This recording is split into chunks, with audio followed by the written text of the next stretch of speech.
Okay.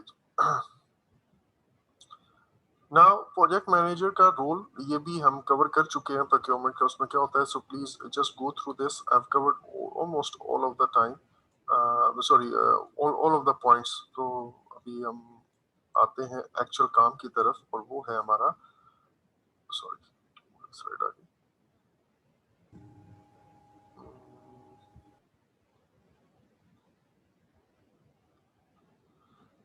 Procurement management process की तरफ, actual process की तरफ जो हमने इस वक्त पढ़ना है। आप एक दफा उसको गो थ्रू कर लीजिएगा, इन स्लाइड्स को बेशक देख के पॉज करके देख लीजिएगा, वो सारा कुछ रीटा के अंदर है। सो अभी हमारे माइंड में कुछ बेसिक्स जो है वो एस्टैब्लिश हो चुकी हुई हैं। आई वुड लाइक नाउ कि जी हम प्रोक्योरमेंट का प्रोसेस इटसेल्फ, उसके अंदर क्या क्या स्टेप्स हैं, वो बड़ी डिटेल में समराइज फॉर्म में हम यहाँ पे पढ़ लेते हैं। समराइज भी और डिटेल, येट डिटेल, ठीक है, कुछ चीज मिस भी नहीं होगी इंशाल्लाह, लेकिन समराइज फॉर्म में। राइट जी, ये क्या है? सबसे पहले प्लान प्रोक्योरमेंट मैनेजमेंट, ये मेरे पास आप कह लें कि मेजर हिस्सा है। और इसके अंदर क्या कुछ होता है, सॉरी, इसके अंदर मेरे पास ये चीजें हैं। मेक और बाय डिसीजन मेरा पहला काम है, फिर प्रोक्योरमेंट मैनेजमेंट प्लान बनाता हूँ, फिर प्रोक्योरमेंट स्ट्रेटेजी बनाता हूँ, फिर स्टेटमेंट ऑफ वर्क आती है, सोर्स सिलेक्शन क्राइटेरिया होता है, और हम अपने बिड डॉक्यूमेंट्स बनाते हैं, जो मैंने कहा था RFP वगैरह, और उसके अंदर हम ये सारी चीजें भी शामिल करते हैं। उसके बाद मेरे पास है, अच्छा सॉरी दानिश, इसकी तस्वीर ले लें, ये जब समरी आखिर पे आएगी ना, फिर मैं आपको बताता हूँ। एक दफा पिक्चर ले लें, और जगह जगह पिक्चर लेते अभी रहिएगा। कर लिया? अभी ले लूं या आगे अभी वो अभी नेक्स्ट अभी चार्ट अभी में थोड़ा? नहीं, वो फिर अच्छा, वो डेमो हो जाएगा थोड़ा सा, वो ठीक भी है कर सर, ले लीजिएगा। लिया। हाँ, ओके ओके, चलो आगे। जी सर।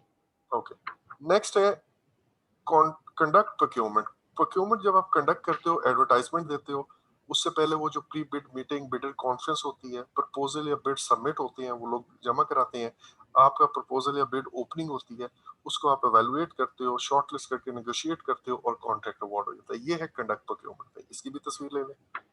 जी सर, ले लिया। उसके बाद है कंट्रोल प्रोक्योरमेंट। कंट्रोल प्रोक्योरमेंट, अब आप पे वो चीज अवार्ड कर दिया और कॉन्ट्रैक्ट शुरू हो गया आपका, और प्रोक्योरमेंट शुरू हो गई, और उस पे लोग, जो भी मेरा सप्लायर है, वेंडर है, वो काम कर रहा है, और उसको हम मैनेज करेंगे। वो रिलेशनशिप, प्रोक्योरमेंट रिलेशनशिप, लड़ाई झगड़े सारे, मॉनिटरिंग कॉन्ट्रैक्ट परफॉर्मेंस, ठीक है, making changes and corrections, and then closing out contracts, ये इसमें आता है। इसकी भी तस्वीर ले लें। अब ये कॉम्प्रिहेंसिव सारी आगे में हमें क्लियर ही है, तो आप बेशक उसको एक ही तस्वीर भेज दीजिएगा। अच्छा, अब हम बारी बारी मेक और buy decision, procurement management plan, हर चीज को बारी बारी पढ़ेंगे। So let's start with the plan procurement management. और मेक और बाय डिसीजन के अंदर क्या क्या पॉइंट्स हैं जो आपके माइंड में क्लियर होने चाहिए? पहली बात, मेक और बाय डिसीजन आप इन चीजों पर करते हैं। हम ये देखते हैं कि यार एक चीज, काम मुझे जो करना है, वो मैं खुद कर भी सकता हूँ, मेरे पास उसकी कैपेबिलिटी है भी या नहीं। बाज दफा ऐसा होता है कि कैपेबिलिटी होती है, लेकिन वो काम इतने लार्ज स्केल पे हो रहा होता है कि अकेला आपकी प्रोडक्शन काफी नहीं होती। आप ये चाहते हो कि मुझे बल्क में जो सप्लाई चाहिए वो कोई और बना दे, मैं अकेला, मेरे पास इतना बड़ी है सही कैपेबिलिटी, लेकिन मेरी कैपेसिटी नहीं है इतने बड़े हैंडल ऑर्डर को हैंडल करना। सो उस केस में भी मैं आउटसोर्स करता हूँ। और तीसरा होता है कॉम्पिटेंसी नहीं है इतनी, बना तो लूंगा, लेकिन मे बी मेरा कॉम्पिटेंसी का लेवल वो ना हो, और उसकी वजह से मुझे रीवर्क बार बार करना पड़े, दिस अ रिस्क, तो मैं इस चीज को भी आउटसोर्स कर दूंगा। फिर इसके अलावा और भी हो सकता है, एक और डिसीजन होता है rent versus buy. Rent versus buy का मतलब ये है कि मैंने लेट्स से बाहर से ही लाना है, लेकिन क्या मैं बुलडोजर है वो खरीद ही लूं, या मैं उसको कुछ घंटे रेंट पे इस्तेमाल करके वापस कर दूं। सो रीयूजेबिलिटी का जो फैक्टर है, हम उसको सोचते हैं इसमें। अगर तो रीयूजेबिलिटी है, करनी है अगले प्रोजेक्ट्स पे भी, आप कहते हो यार बुलडोजर खरीदो, अब तो हमने ये काम शुरू कर लेना है, हम तो ये प्रोजेक्ट करते रहेंगे, तो फिर हम ज़ाहिर बाई की तरफ जाएंगे, अदरवाइज रेंट की तरफ। बाज दफा आप कहते हो कि यार अभी तो मेरे पास कैपेसिटी नहीं है या मेरी कैपेबिलिटी नहीं है, but I want to achieve attain this capability, तो ये चीज परचेज ही कर लूं।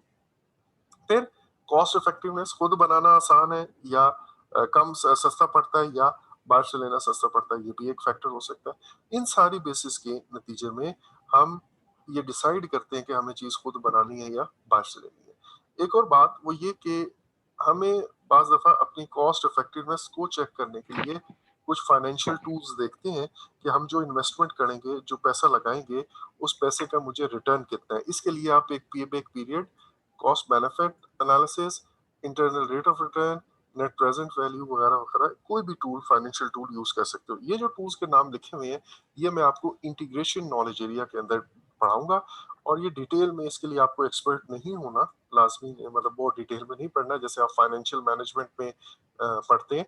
लेकिन हम इसकी कुछ बातें ज़रूर देखेंगे कि पे बैक पीरियड ज़्यादा हो तो बेहतर है या कम हो तो बेहतर है। ठीक है? इसी तरह आईआरआर या नेट प्रेजेंट वैल्यू पॉजिटिव हो तो क्या मतलब है, नेगेटिव हो तो क्या मतलब है, तो बस इतना ही, ज़्यादा डिटेल में नहीं जाएँगे। तो ये टूल्स हम यूज़ कर सकते हैं to check the cost effectiveness में भी। अच्छा, और इसके नतीजे में, मेक और बाय के नतीजे में, डिसीजन के नतीजे में ये सारे फैक्टर सोचते हुए मुझे ये पता चल जाएगा कि क्या चीज़ें मुझे खुद करनी है, क्या बाय से करवानी है, और ये मल्टीपल प्रोक्योरमेंट मेरे पास as a result of make और बाय डिसीजन आ सकती हैं। ठीक है जी। उसके बाद है प्रोक्योरमेंट मैनेजमेंट प्लान। इस प्लान के अंदर हम क्या कहते हैं कि हमारा जो प्रोक्योरमेंट का वर्क है वो कम कैसे मतलब हम करेंगे, और उसके लिए स्पेशली ये जो अगर आप देखें तो यहाँ पे रिसोर्सेज की यूटिलाइजेशन, स्केजुअल, हमारा प्रोक्योरमेंट का जैसे अभी मैंने बताया वो टाइम बड़ा क्रिटिकल फैक्टर होता है, बजट वो भी एक क्रिटिकल फैक्टर है, तो हम इंटीग्रेट करते हैं प्रोक्योरमेंट नॉलेज एरिया को बाकियों के साथ। और ये कैसे होगा, ये हम अपने प्रोक्योरमेंट मैनेजमेंट प्लान के अंदर लिखेंगे, एक बात। दूसरी बात, हम टाइम टेबल फॉर की प्रोक्योरमेंट एक्टिविटीज, मसलन अखबार में एड किस डेट को देना है, उसके बाद प्री बिड मीटिंग कब करनी है, उसके बाद ओपन बिड कब होगी वगैरह वगैरह। ये अब आप देखिए कि अभी प्लान कर रहा हूँ मैंने, पहले दिन ही, या मतलब पहले दिन से बाद प्रोजेक्ट के स्टार्ट में ही हमने ये सोच लिया है ये चीजें बाय से बनानी है, और उसके सारे डॉक्यूमेंट्स, इवन एक ड्राफ्ट कॉन्ट्रैक्ट भी बना के रख लिया, सोर्सेस सोर्स सिलेक्शन का क्राइटेरिया भी बना के रख लिया, और ये भी डिसाइड कर लिया कब ऐड जाएगा, मे बी आज से 1.5 साल बाद जाना हो, लेकिन वो भी मैंने कर लिया हुआ है। अच्छा, उसके बाद नेक्स्ट ये है कि जी मैं कहता हूँ कि सॉरी, जो मेरा प्रोक्योरमेंट मैनेजमेंट प्लान के अंदर जो नेक्स्ट एलिमेंट है वो आता है procurement matrices to manage the contract. ये आपने क्वालिटी मैट्रिसेस भी देखी थी, इसी तरह प्रोक्योरमेंट की भी होती है, कोई टाइमलाइन, कोई आपको चीजें मिल रही हैं उसके लिए आप कोई मैट्रिक्स बना लेते हो, performance matrix, just to check your performance on the procurement. Responsibilities of all stake holders, जिसमें प्रोक्योरमेंट मैनेजर का क्या रोल होगा।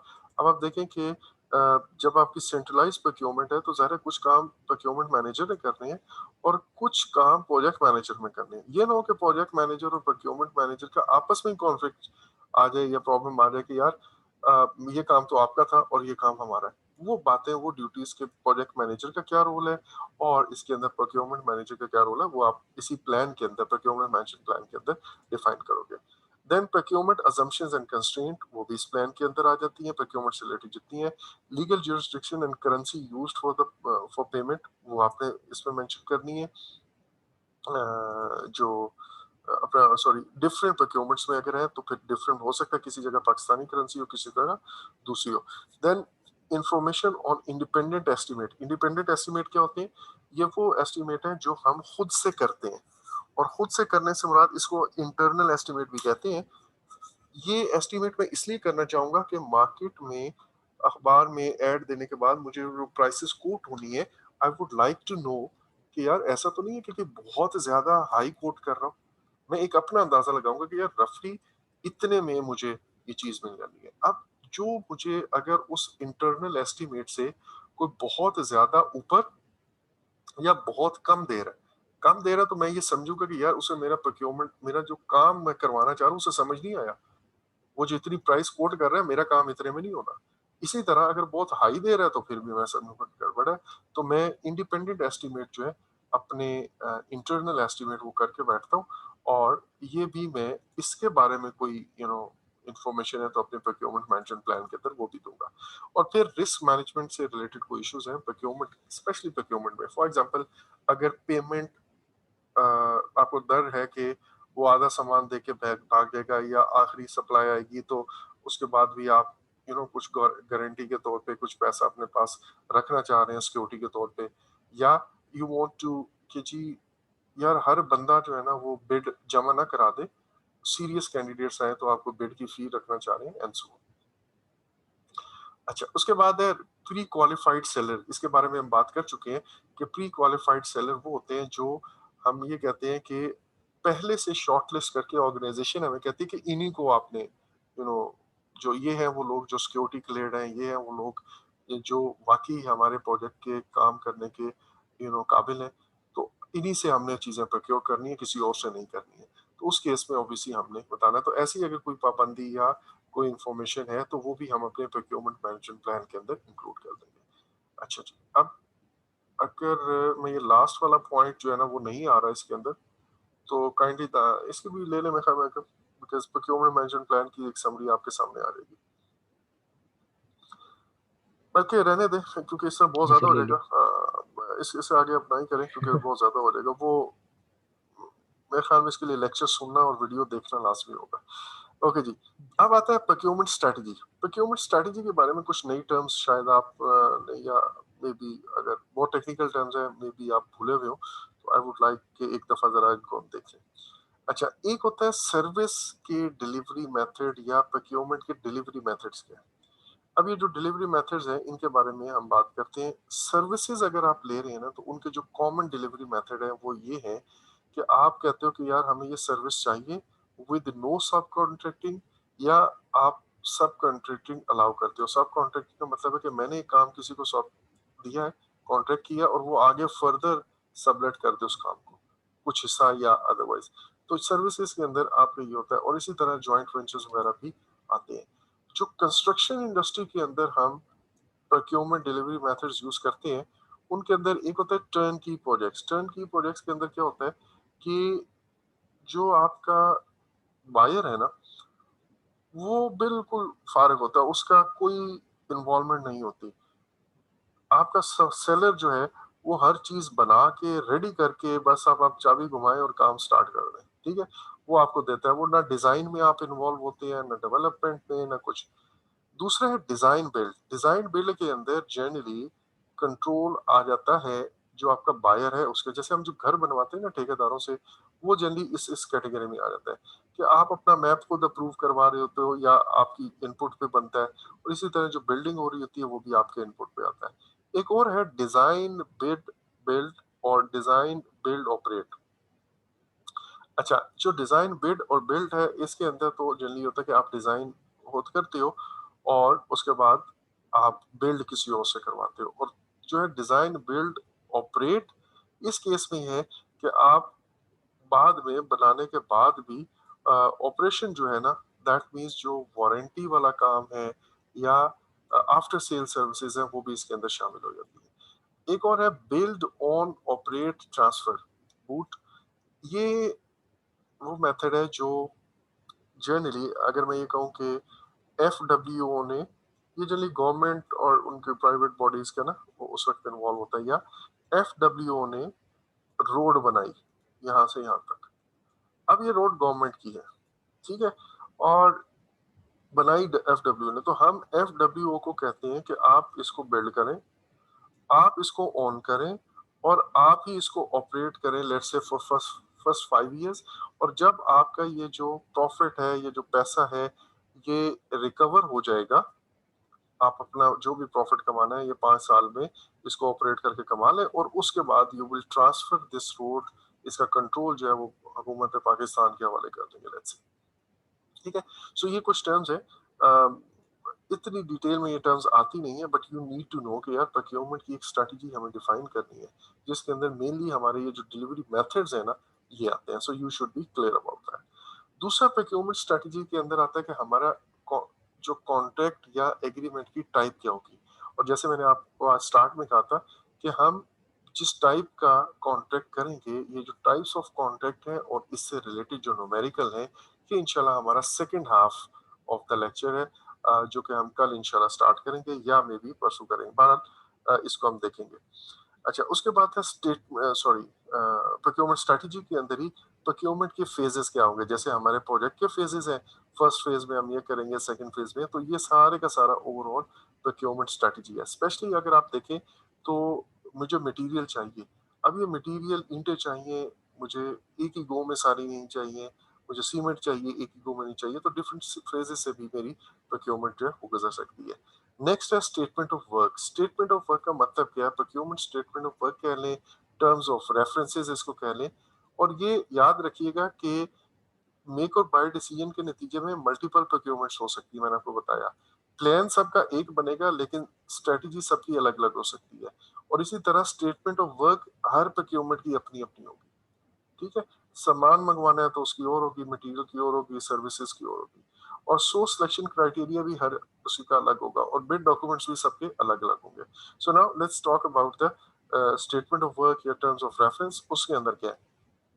हमने जो चीज मंगवानी है उसकी डिस्क्रिप्शन, उसकी स्पेसिफिकेशन, उसकी क्वालिटी रिक्वायरमेंट्स, और अगर कोई कोलैटरल सर्विसेज रिक्वायर्ड है, मींस सर वो मैप मैं बनाऊंगा और डिजाइन मैं दूंगा और उसके बदले में आप बनाएंगे, तो ऐसे कोई कॉमन सर्विसेज चाहिए। या इसी तरह बाज़ होता है कि आपकी वो सर्विस ऑन साइट हो रही होती है, ऑन साइट के नतीजे में ना आपको बाज दफा ये चाहिए होता है कि सर पानी आप लोग देंगे ना हमें, वो सर हमारी मशीन ही वहाँ पे ऑपरेट करेगी, तो सप्लाईज आप देंगे, बिजली वगैरह आप देंगे, जनरेटर आपका होगा ही नहीं होगा।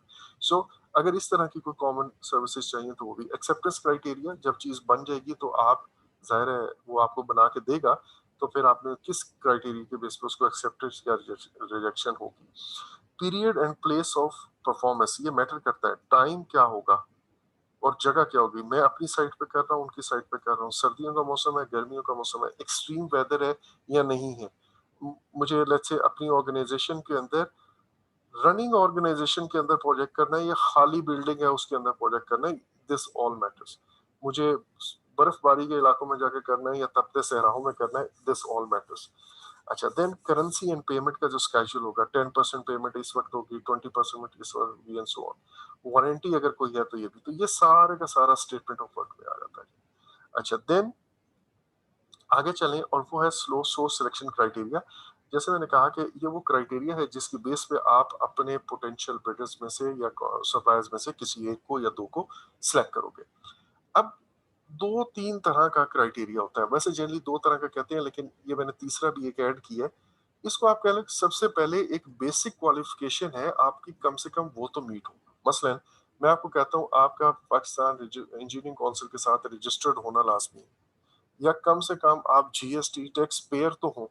अगर आप ये नहीं है तो आप अप्लाई ही नहीं कर सकते, बात ही खत्म। तो ये तो है बेसिक क्राइटेरिया। ठीक है, इसी तरह मैं कहता हूँ आपने इस फॉर्मेट पे बिड अपनी जमा करानी है, ये फॉर्म यूज कर रहा है। अगर किसी ने ये फॉर्म यूज नहीं किया तो वो राइट अवे रिजेक्ट हो गया।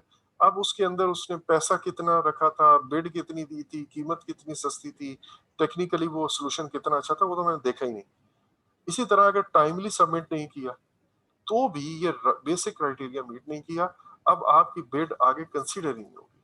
लेकिन अगर आप ये बेसिक क्राइटेरिया मीट करते हैं तो अब हम कहते हैं कि अच्छा यार, आपका फाइनेंशियल क्राइटेरिया भी चेक होगा लेट्स से, और आपका टेक्निकल क्राइटेरिया भी हो सकता है। बाज केसेस में सिर्फ फाइनेंशियल ही चलता है।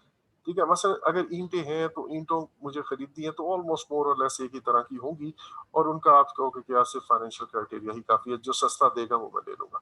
Obviously quality matters, but in general I would say कि यार, अच्छा स्पेशली अगर मैं कहता हूँ मुझे हायर के 1.5 टन के 50 एसीज चाहिए, अब वो हायर के ही हैं, 1.5 टन के ही हैं, एक ही मॉडल है, तो जो मुझे सस्ता देगा तो सिर्फ फाइनेंशियल क्राइटेरिया, अब उसमें कोई टेक्निकल क्राइटेरिया इन्वॉल्व नहीं होगा। सो हम ये कहते हैं कि जब फाइनेंशियल क्राइटेरिया इसके अंदर, ये स्पेशली गुड्स के केस में, जैसे मैं भी कह रहा हूँ ईंटें वगैरह और इस तरह का सामान लेना, इन केस ऑफ सर्विस या कॉम्प्लेक्स सोल्यूशन टेक्निकल क्राइटेरिया भी मैटर करता है। Quoted price, financial stability, product की cost versus life cycle cost, ये सारे वो फैक्टर्स हैं जो हम देखना चाहेंगे। कोटेड प्राइस, जो सस्ता होगा हम उसको प्रेफर करेंगे। Financial stability of the firm, ठीक है, अब ये ना हो कि हमारी कंपनी अभी बिल्कुल नई नई किसी ने खोली है, दो तीन यंगस्टर्स ने मिलके, और वो हमसे तो उन्होंने कांटेक्ट कर लिया है, लेकिन अब उनको मुसीबत पड़ी हुई, उनके पास अपने पास पैसा ही नहीं है कि हमारा काम वो टाइम पे करके दे सके। इसी तरह एक होती है प्रोडक्ट कॉस्ट, खरीदने की कॉस्ट, शायद वो चीज सस्ती दे रहा हो लेकिन उसकी जो लाइफ कॉस्ट है, लाइफ साइकिल कॉस्ट है, ऑपरेटिंग कॉस्ट है या मेंटेनेंस कॉस्ट है, वो ज्यादा पड़ रही है। तो ये वो फैक्टर्स हैं जो फाइनेंशियल क्राइटेरिया में आते हैं। फिर है टेक्निकल क्राइटेरिया। टेक्निकल क्राइटेरिया के अंदर हम कहते हैं कि quality of the solution, number of PMC, let's say आपके पास कितने हैं, एक्सपीरियंस इन द फील्ड वो कितने हैं, ये सारे के सारे टेक्निकल क्राइटेरिया आता है। तो जो ज्यादा कॉम्प्लेक्स सॉल्यूशंस होती हैं वहाँ पे जो मटेरियल वगैरह गुड्स हैं वहाँ पे तो नहीं, वहाँ पे तो सिर्फ फाइनेंशियल क्राइटेरिया मैटर करता है, लेकिन जो हमारे पास कॉम्प्लेक्स सॉल्यूशंस है वहाँ पे टेक्निकल क्राइटेरिया भी, ये हम पहले से डिसाइड करके रखते हैं। हम इस तरह डिसाइड करते हैं कि फॉर एग्जांपल मैंने ये कहा कि जी जो मेरे पास फाइनेंशियल क्राइटेरिया लेट्स से कॉम्प्लेक्स सॉल्यूशन है और मैं कहता हूँ फाइनेंशियल क्राइटेरिया मैटर करता है 40% और मेरे पास टेक्निकल क्राइटेरिया मैटर करता है लेट्स से 60%। अब मैं कहूँगा ओके 40 मार्क्स इसके हैं, फाइनेंशियल क्राइटेरिया के अंदर जो प्राइस जितनी लो होगी 40 में से मैं उतने ही मार्क्स दूंगा किसी को, ठीक है। आप इस तरह क्राइटेरिया मेंशन कर लेते हो। फॉर एग्जांपल पहला है कि कोटेड प्राइस मैक्सिमम 40 है। अब आपके पास तीन वेंडर्स ने ए बी सी, यहाँ पे मैं लिख लेता हूँ let's say A B C, तीन लोगों ने मुझे कोटेशन जमा कराई। जिसकी कीमत सबसे सस्ती थी उसको 40 दे दिया, जिसकी सबसे महंगी थी लेट्स उसको मैं 10 या 5 दे दिया, डिपेंड करता है कितना गैप है दोनों के दरमियान। दरमियान का जो था उसको लेट्स से 30 दे दिया। इसी तरह मैं कहता हूँ कि यार उसकी जो लाइफ साइकिल कॉस्टिंग है उसको भी 40 में से कोई मार्क्स दे दिए। और दूसरा सॉरी, ये 40 में से नहीं, 40 तो टोटल है, लेकिन लेट्स से मैं कहता हूँ 20 मार्क्स आपके प्राइस में से है, तो 20 इसको मिल गए, लेट्स से 10 इसको मिल गया, 5 इसको मिल गया। बाकी मैं कहता हूँ उसका जो लाइफ साइकिल कॉस्ट है उसका 10 मार्क्स है, ठीक है। तो 20 प्लस 10 30 हो गए। इसी तरह एक और है उसमें 10 इस वाले साहब ने ले लिए, इनको शायद 0 मिल गया, ठीक है। सो इस तरह हम अपना फाइनेंशियल क्राइटेरिया में आउट ऑफ 40 सबका स्कोर ले लेते हैं। बिल्कुल इसी तरह टेक्निकल क्राइटेरिया में ले लेते हैं एंड फाइनली जिसका स्कोर सबसे ज्यादा हो लेट्स से हम उसको जो है ना वो चूज कर लेते हैं। तो ये एक रफ आइडिया देने के लिए, इतनी डिटेल में नहीं जाते चीजें, लेकिन just to give you an idea of the procurement process ये मैंने कर दिया। तो सोर्स सिलेक्शन क्राइटेरिया आपके माइंड में आ गया। Now bid documents. Bid documents के अंदर जैसे मैंने आपको कहा था कि हम आरएफपी और वो मैं सारी बातें आपको बताऊंगा, so now time has come, तो मैं आपको वो भी बता रहा हूँ जी। वो क्या है, आपकी सबसे पहली बात ये कि हम ये क्यों बनाते हैं। हम ये इसलिए बनाते हैं कि अखबार में जो हमारा एड होगा वो इतना कॉम्प्रिहेंसिव हो कि जिन लोगों ने हमें बिड जमा करानी है, प्रपोजल जमा कराना है या अपना रिस्पांस देना है या हमें टेंडर सबमिट करवाना है, वो रिस्पांस देने के लिए बिल्कुल क्लियर हो कि काम क्या करना है। सिर्फ काम नहीं, इसके अंदर मैंने आपको जैसे कहा कि आप किसी खास स्पेसिफिक फॉर्म पे चाह रहे हैं कि वो अपना कोटेशन जमा कराएं।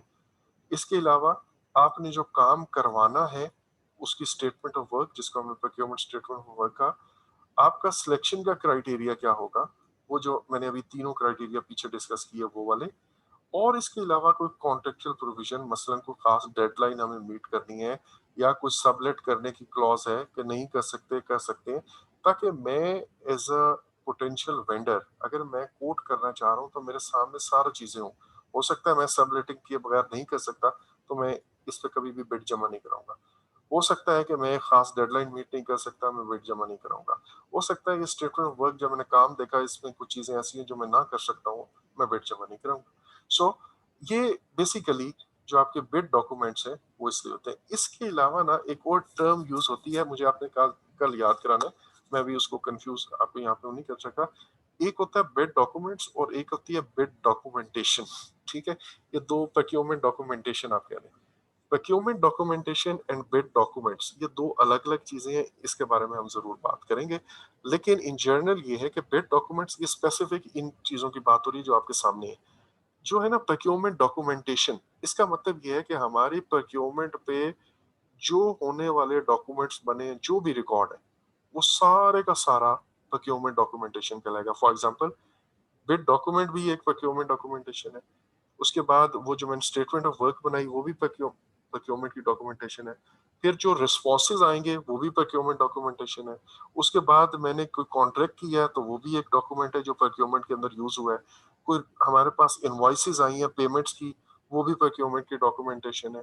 इसी तरह कोई किसी ने प्रोग्रेस रिपोर्ट हमें भेजी, सर इतने परसेंट आपका काम हो गया, परसों तक मिल जाएगा एंड सो ऑन।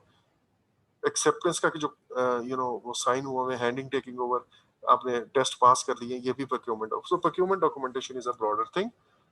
और बिड डॉक्यूमेंट्स का मतलब यहाँ पे ये स्पेसिफिक है। ईओआई, एक्सप्रेशन ऑफ इंटरेस्ट, इसका क्या मतलब है। Sometimes I just want to ensure कि यार मेरा एक ऐसी मुझे चीज प्रोक्योर करनी है जो जिसके बारे में मैं श्योर नहीं हूं मे बी कि मेरे पास सप्लायर है या नहीं। I want to sure be sure, ये ना हो कि मैं 1.5 साल बैठा रहूं और जब प्रोक्योरमेंट का टाइम आए मैं अखबार में ऐड दूं और कोई आए ना। आई वुड लाइक कि यार मैं लोगों से इंटरेस्ट चेक कर लूं, उनके उनका एक एक्सप्रेशन ऑफ इंटरेस्ट उनसे ले लूं कि आप अगर हमें ये काम करवाना होगा अगले साल तो इसके लिए कौन कौन लोग ये कर सकते हैं एंड वो इसमें इंटरेस्टेड होंगे या नहीं होंगे। और उस एड के अंदर मैं ये लिख देता हूँ कि हम जब वो टाइम आएगा वो रिक्वेस्ट फॉर कोटेशन या रिक्वेस्ट फॉर प्रपोजल अखबार में ऐड देने का, तो हम उस वक्त अखबार में नहीं देंगे, सिर्फ इन्हीं लोगों को कहेंगे जो अभी अपना इंटरेस्ट शो करेंगे। अगर आप इंटरेस्टेड हैं 1 साल बाद हमें काम करके देने के और पैसा कमाने के, हमारे हमसे पैसा लेने में, तो आप अभी अपना इंटरेस्ट जरूर शो कर दीजिए। ठीक है। इसके बाद है रिक्वेस्ट फॉर कोटेशन। ये मेनली गुड्स के लिए या जैसे कहा स्टैंडर्ड कमर्शियल आइटम, जैसे मैं कह रहा था हायर का 1.5 टन का एसी, अब उसका कुछ और नहीं हो सकता, तो इस केस में हम कोटेड प्राइस जो है ना वो मैटर कर रही होती है आरएफक्यू के केस में। जितना इसका नाम बिड टेंडर कोटेशन आप कुछ भी कह लें, लेकिन price is the main criteria here. Request for quotation के अंदर आप रिक्वेस्ट करते हो सब लोग अपनी अपनी बिड्स जमा कराएं या अपनी अपनी कोटेशंस जमा कराएं वगैरह वगैरह। आप उन कोटेशंस में जो सिलेक्शन क्राइटेरिया मेनली होगा वो फाइनेंशियल क्राइटेरिया। दूसरा रिक्वेस्ट फॉर प्रपोजल। ये जब सर्विसेज हो या कॉम्प्लेक्स टेक्निकल सॉल्यूशन हो तो उसका इस तरह नहीं हो सकता कि हम कैसे प्राइस मैटर करती है। यहाँ पे लोग क्या कहते हैं डिफरेंट पॉसिबल ऑप्शंस या सॉल्यूशंस मेरे पास आ सकते हैं। तो जाहिर है सिर्फ प्राइस मैटर नहीं करती, हो सकता है एक सॉल्यूशन बहुत महंगा हो लेकिन अदरवाइज वो बहुत अच्छा हो, हम उसकी तरफ जाना चाहेंगे। ठीक है। और ये सबसे ज्यादा फॉर्मल फॉर्म है ऑफ तमाम रिक्वेस्ट फॉर कोटेशन हो या रिक्वेस्ट फॉर प्रपोजल हो, या आगे भी मैं आपको दिखाता हूँ अभी किधर गया भाई, ये रिक्वेस्ट फॉर बिड है या रिक्वेस्ट फॉर इंफॉर्मेशन है। रिक्वेस्ट फॉर बिड जो है ना इट्स सम मतलब ये it is somewhere between request for quotation and request for proposal. मसलन मुझे अपना जो इलेक्ट्रिकल वर्क है ना उसके लिए कोटेशन चाहिए। अब इलेक्ट्रिकल वर्क घर बनाने के लिए इलेक्ट्रिकल जो वर्क है ये कोई बहुत कॉम्प्लेक्स मैटर नहीं है कि यार बहुत चीजें वेरी करेंगी, but at the same time ये ऑफ द शेल्फ आइटम भी नहीं है कि मैं जाके खरीद लूंगा जैसे गुड्स होती हैं। कुछ आइडिया मुझे होगा, मेरा अगर कमरों का डायमेंशंस मुझे पता है, मुझे अपनी हाइट पता है, तो कितनी वायर यूज होनी है मुझे ऑब्वियसली पता होगा, but still there some technical work involve in it. उस केस में हम कहते हैं यार रिक्वेस्ट फॉर बिड कर दें। ठीक है, इट्स समवेयर इन बिटवीन। और फिर है request for information. Request for information ये जनरली आरएफक्यू आरएफपी आरपी कर लिया, आपको कोई एडिशनल इंफॉर्मेशन चाहिए तो आप ये लॉन्च करते हो। अच्छा, अब जो है ना पीएमपी एग्जाम, उसके अंदर आपको ये जानने की बिल्कुल जरूरत नहीं कि रिक्वेस्ट फॉर कोटेशन क्या होती है, रिक्वेस्ट फॉर प्रपोजल क्या होती है, रिक्वेस्ट फॉर इंफॉर्मेशन क्या होती है, लेकिन ये टर्म्स आपके क्वेश्चन स्टेटमेंट में जरूर आएंगी। ठीक है। और वो ज्यादा request for quotation, request for information sorry request for bid और रिक्वेस्ट फॉर प्रपोजल, ये तीन ज्यादा। यूआई भी आपको वहां शायद नजर ना आए और आपको साथ में ये भी नजर ना आए, सॉरी क्या, रिक्वेस्ट फॉर इंफॉर्मेशन भी नजर ना आए। और ना वो पूछते हैं कि कौन सी चीज किसके लिए होती है, बट आपको ये टर्म्स जरूर पता होनी चाहिए।